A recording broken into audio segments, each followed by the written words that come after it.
హరి ఓం. ఆరో సూర్య శ్రోతలందరికీ స్వాగతం అండి. మనం ఉమా సహస్రం ప్రథమ శతకంలో ప్రథమ స్తబకం ఈరోజు పూర్తి చేసుకుంటాము. 25 శ్లోకాలు, అందులో 20వ శ్లోకం చూస్తున్నాం. మన్యంతే కేపి ఘనం పర్వతముక్తం నిగూఢయా వాచా ప్రాదుర్భవతి గభీరధ్వనిరవిషహ్యా యతః శక్తిః. మన్యంతే కే అపి ఘనం పర్వతం ఉక్తం నిగూఢయా వాచా ప్రాదుర్భవతి గభీరధ్వనిః అవిషహ్యా యతః శక్తిః. చాలా ఇక్కడి నుంచి చాలా నిగూఢమైనటువంటి విషయం ఇది. అది తెలుసుకోగలిగిన వాళ్ళే తెలుసుకోగలుగుతారు అన్నట్టుగా కూడా ఇక్కడ చెప్తున్నారు. అంటే కొందరు ఈ రహస్యమైనటువంటి వేద భాషతో మేఘమును పర్వతముగా భావిస్తున్నారు. ఆ పర్వతము నుండి గభీరమైనటువంటి ఘోష, శబ్దం కలిగినటువంటి, అది కూడా ఎటువంటిది అంటే సహింపరాని విద్యుత్ శక్తి వ్యక్తమవుతోంది అని చెప్తున్నాను. ఈ విద్యుత్ శక్తి అనేది మనకి చివరిలో చెప్తూ ఈ స్తబకాన్ని పూర్తి చేస్తారు. అంటే ఇది ఈ మేఘము అని చెప్పడంలో ఉద్దేశం పర్వతము అనే అర్థం ఇచ్చేటువంటి కూడా, మేఘము అని శబ్దానికి పర్వతము అనే అర్థం కూడా ఉంది అని నిఘంటు ప్రమాణం కూడా ఇక్కడ తెలియచేస్తూ ఉన్నారు. ఇందులో ఏం చెప్తున్నారండి అంటే, ఇది కొందరు దీన్ని మేఘాన్ని పర్వతంగా భావిస్తున్నారు, అందులోంచి ఒక విద్యుత్ శక్తి వచ్చింది అంటే, ఇంకా దానికి ఆకాశో గోళేభ్యో యద్వితరతి నిజరజశ్చయాదన్నం నేషాయ కీర్త్యతే సా సంసారే దక్షయాగ కథ. ఎలాగండి? ఈ దక్షని యొక్క యాగము సంబంధించిన కథ అంటున్నారు. ఎలాగనంటే ఆకాశ గోళేభ్య యత్ వితరతి నిజ రజశ్చయాత్ అన్నం న ఈశాయ కీర్త్యతే సా సంసారే దక్ష యాగ కథ. అంతేగాని దక్షుడి కథ తెలుసు కదండి, శివుడికి ఇవ్వలేదు అందరికీ ఇచ్చారు అని. దానికి అంతరార్థం ఇప్పుడు మనం తెలుసుకుంటున్నాం ఇక్కడ. ఇప్పుడు ఈ ఆకాశము అంటే ఈ గోళాకారంలో ఉన్నటువంటి ఈ విశ్వం, ఈ సమస్త ఖగోళానికి కూడా తన రేణు సమూహము నుంచి, తన రేణువుల నుంచి ఆహారాన్ని ఇస్తున్నటువంటిది ఆకాశం. అయితే కానీ పరమేశ్వరునకు ఇవ్వటం లేదు. అది దక్షయజ్ఞ కథగా మనకి తెలుసు. అది అంటే ఈ గోళం అంటే లోకంలో విఖ్యాతమైనటువంటిది. అది ఉత్పత్తి వినాశ స్వభావము కల జగమునందు చెప్పబడింది. ముందు మన ఈ ప్రపంచమే ఉత్పత్తి వినాశం కలిగింది అని చెప్పేస్తున్నారు ఆయన. అంటే ఇందులో దక్ష ప్రజాపతి యజ్ఞంలో శివుడు ఆయన్ని ఆహ్వానించలేదు. వేరే దేవతలకి హవ్యాలు ఇచ్చారు, శివుడికి ఇవ్వలేదు, ఆయన కోప్పడ్డాడు అని చెబుతూ తండ్రి యజ్ఞానికి సన్నిహిత ఉన్నటువంటి దాక్షాయిని ఈ యోగ అగ్నిలో దగ్ధమై అంతర్ధానం పొందింది అనేది పురాణ కథ కదండి. అయితే పరమాత్మ నుంచి వేరయ్యి విభిన్న ఆత్మగా స్ఫురించినటువంటి ఆకాశమే దక్షుడు. ఒక కాంతి ఒకటి సృష్టించబడింది అనేటువంటిది మనం తెలుసుకున్నాం. మనం ఎక్కడండి ఈ ఈ శక్తుల గురించి, లోకాల గురించి తపోలోకం జనలోకం అని చెప్పుకున్నప్పుడు 9వ శ్లోకంలో మనం ఒక పురుషుని యొక్క జన్మ జరిగింది, సృష్టి జరిగింది అని చెప్పుకున్నాం. ఆయనే దక్షుడు అని చెప్పుకుంటే ఆ దక్షుణ్ణి ఎట్టండి, ఆయన క్రియేటర్ అండి, అంటే సృష్టించే శక్తి ఆయనకి ఇచ్చారు. అందుకని సృష్టి కూడా ఆయన చేయగలడు. అందుకని ఆ దక్షిణి నుండియే సకల జగములకు ఆధారమైన సామగ్రి అంతా పుట్టింది. అయితే ఆ సామగ్రి సృష్టికే ఇవ్వబడుతుంది, కానీ పరమపురుషుడికి ఎందుకండి? అక్కర్లేదు కదా. అందుకని ఈశ్వరుడికి ఇవ్వలేదు. ఇది అసలు తెలుసుకోవాల్సిన కథ. అందుకే అది బయటకు వచ్చేటప్పటికి సామాన్యమైన తల్లి, తండ్రి, కూతురు, తండ్రి అని ఒక కుటుంబ కథగా మనకి కనపడుతుంది. ఓకే. అయితే ఇక్కడ ఇంకా చెప్తున్నారు, వ్యాప్తాపి యన్నిగూఢ బహిరీక్షక బుద్ధ్యపేక్షయా నష్ట. అయితే శక్తిర్యాగే తస్మిన్నవసానం తదుదితం సత్యాహ. అది ఇక్కడ సత్య అథవా సతీ నష్ట ఈ రెండు పదాల గురించి విశేషంగా చెప్తూ వస్తారు. వ్యాప్త అపి యత్ నిగూఢ బహిరీక్షక బుద్ధ్యపేక్షయా నష్ట శక్తి యాగే తస్మిన్ అవసానం తత్ ఉదితం సత్యాహ. చూసారు, గమనించారు ఇక్కడ నష్టా శక్తి యాగే, యాగంలో శక్తి నష్టం అంటే ఇక్కడ నశించబడింది. అదే ఇక్కడ చెప్తారు మనకి. ఓకే, నష్ట అంటే అర్థం ఏంటండి అంటే ఇక్కడ ఒక వెళ్ళిపోయింది అని కాదండి, కనిపించటం లేదు. ఓకే, నేత్రాలకి కనిపించని రూపంలోకి మారిపోయింది అనేది ఇదేనండి. ఇక్కడే మరి భాషను అర్థం చేసుకోవడం కానీ భావాన్ని అర్థం చేసుకోవడం కానీ మనం చేయవలసింది. కనిపించనిది అని అర్థం తప్ప అంతరించింది అని అర్థం కాదు. ఇది బాగా మనం తెలుసుకోవాలి అని చెప్తున్నారు. అంటే ఇక్కడ ఇంకా ఏం చెప్తున్నారండి, శక్తి అంతటా వ్యాపించి ఉన్నప్పటికీ గూఢంగా ఉన్నందువలన, కనపడకుండా ఉన్నందువలన బాహ్య దృష్టి కలవారికి నష్టమైనట్లుగా కనపడును. మనకి ఇదే అండి భగవద్గీతలో కూడా బహుశా 2వ అధ్యాయంలో 16వ శ్లోకమో ఏదో, అంటే అది నా అసతో భావ నా సతో అభావ అని, నా అభావో సత అని ఒక శ్లోకం వస్తుందండి. అంటే ఏంటండి, లేదు అనేటువంటిది అసలు ఏమీ లేదు. ఓకే, ఉంది అనేటువంటిది ఎప్పుడూ ఉంటుంది. అంటే లేదు అనేది లేదు అంటే అర్థం ఏంటండి, అన్నీ ఉన్నాయి అని అర్థం. ఓకే, అక్కడ అర్జునుడికి ఎవరండి, మనకు శ్రీకృష్ణ భగవానుడు చెప్పేటప్పుడు వాళ్ళు ఇప్పుడు ఉన్నారు, మొన్న ఉన్నారు, రేపు ఉంటారు. ఓకే, అది గ్రహించుకోవాలి. అలాగనే మనకి ఏదో ఎలా దేహిన ఈ మన గతులు ఉంటాయి కదండి, అలాగా బాల్యం, కౌమారం, యవ్వనం, వృద్ధాప్యం, అలాగే ఈ దేహాంతర ప్రాప్తి అని చెప్తూ అది ఎవరికి తెలుస్తుందండి? అదే చెప్తున్నారు, ఈ లేనిది అనేటువంటిది లేదు అంటే లేకపోవడం అనేది లేదు, ఉంది అనేది ఉంది, అది ఎప్పుడూ ఉంటుంది అని చెప్పడంలో అది ఎవరికి అర్థమవుతుందండి? ఆ భగవద్గీతలో కూడా బ్రహ్మవిద తత్వదర్శిభి, తత్వాన్ని చూసిన వాళ్ళకే అది అర్థమవుతుంది అని చెప్తున్నారు. ఇక్కడ కూడా మనకి గణపతి ముని అదే చెప్తున్నారు. ఇక్కడ ఏం చెప్తున్నారండి, బాహ్య దృష్టి గల వాళ్ళకి అది నష్టమైపోయినట్టుగా కనపడుతుంది. అందువల్ల దక్షయజ్ఞమునందు దాక్షాయణి నిర్యాణము పొందినట్టుగా చెప్పబడింది.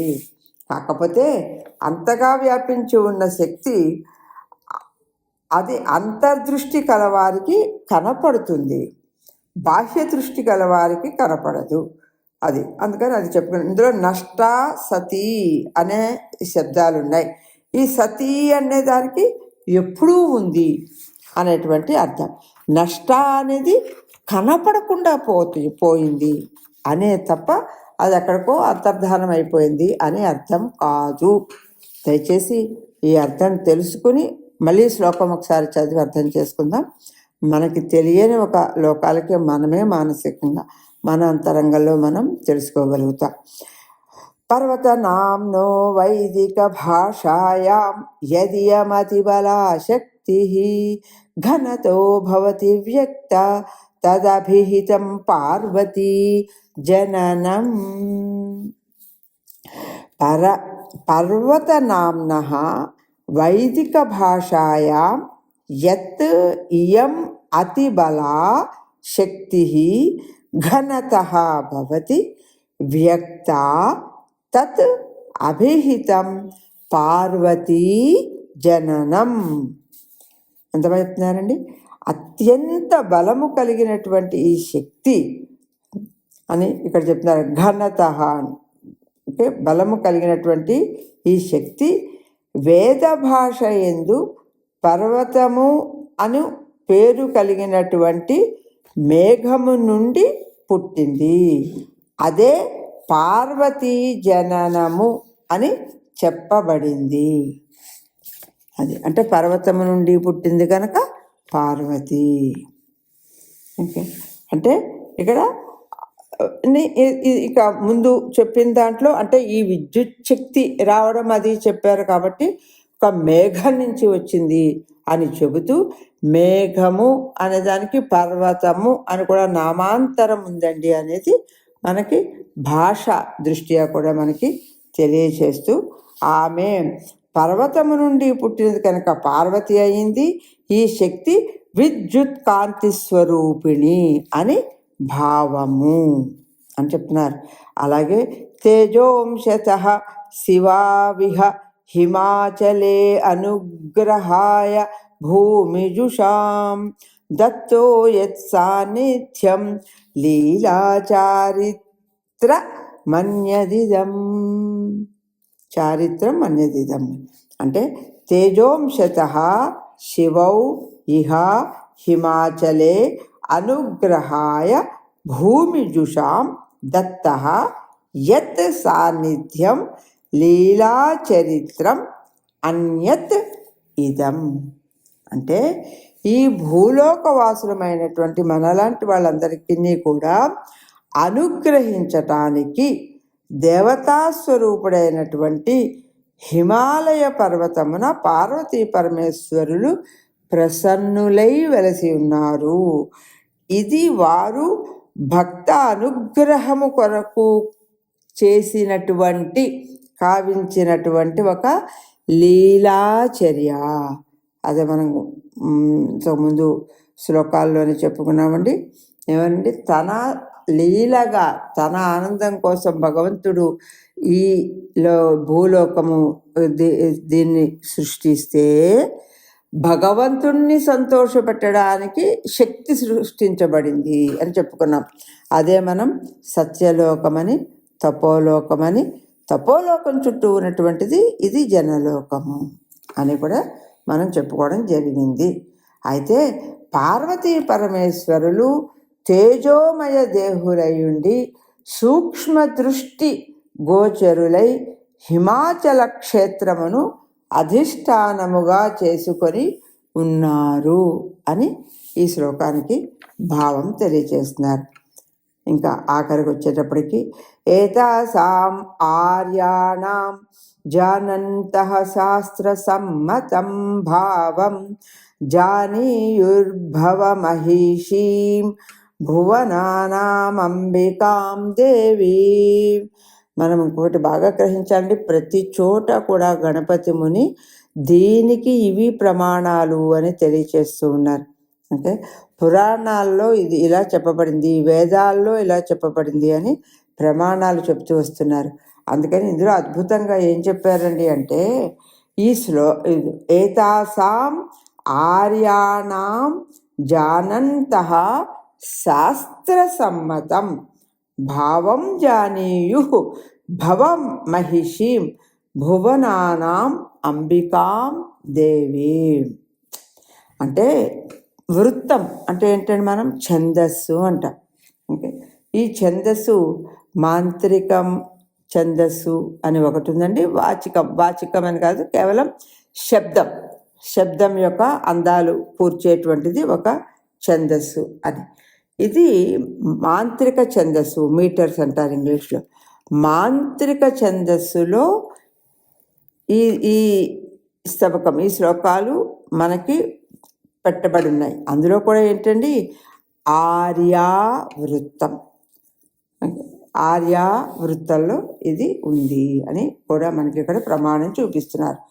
ఈ శ్లోకాలు వేదాది శాస్త్ర సమ్మతమైనటువంటి భావాన్ని తెలుసుకున్నవారు శివుని పట్టపురాణి జగన్మాత అయినటువంటి ఉమాదేవి స్వరూపమును తెలుసుకోగలరు.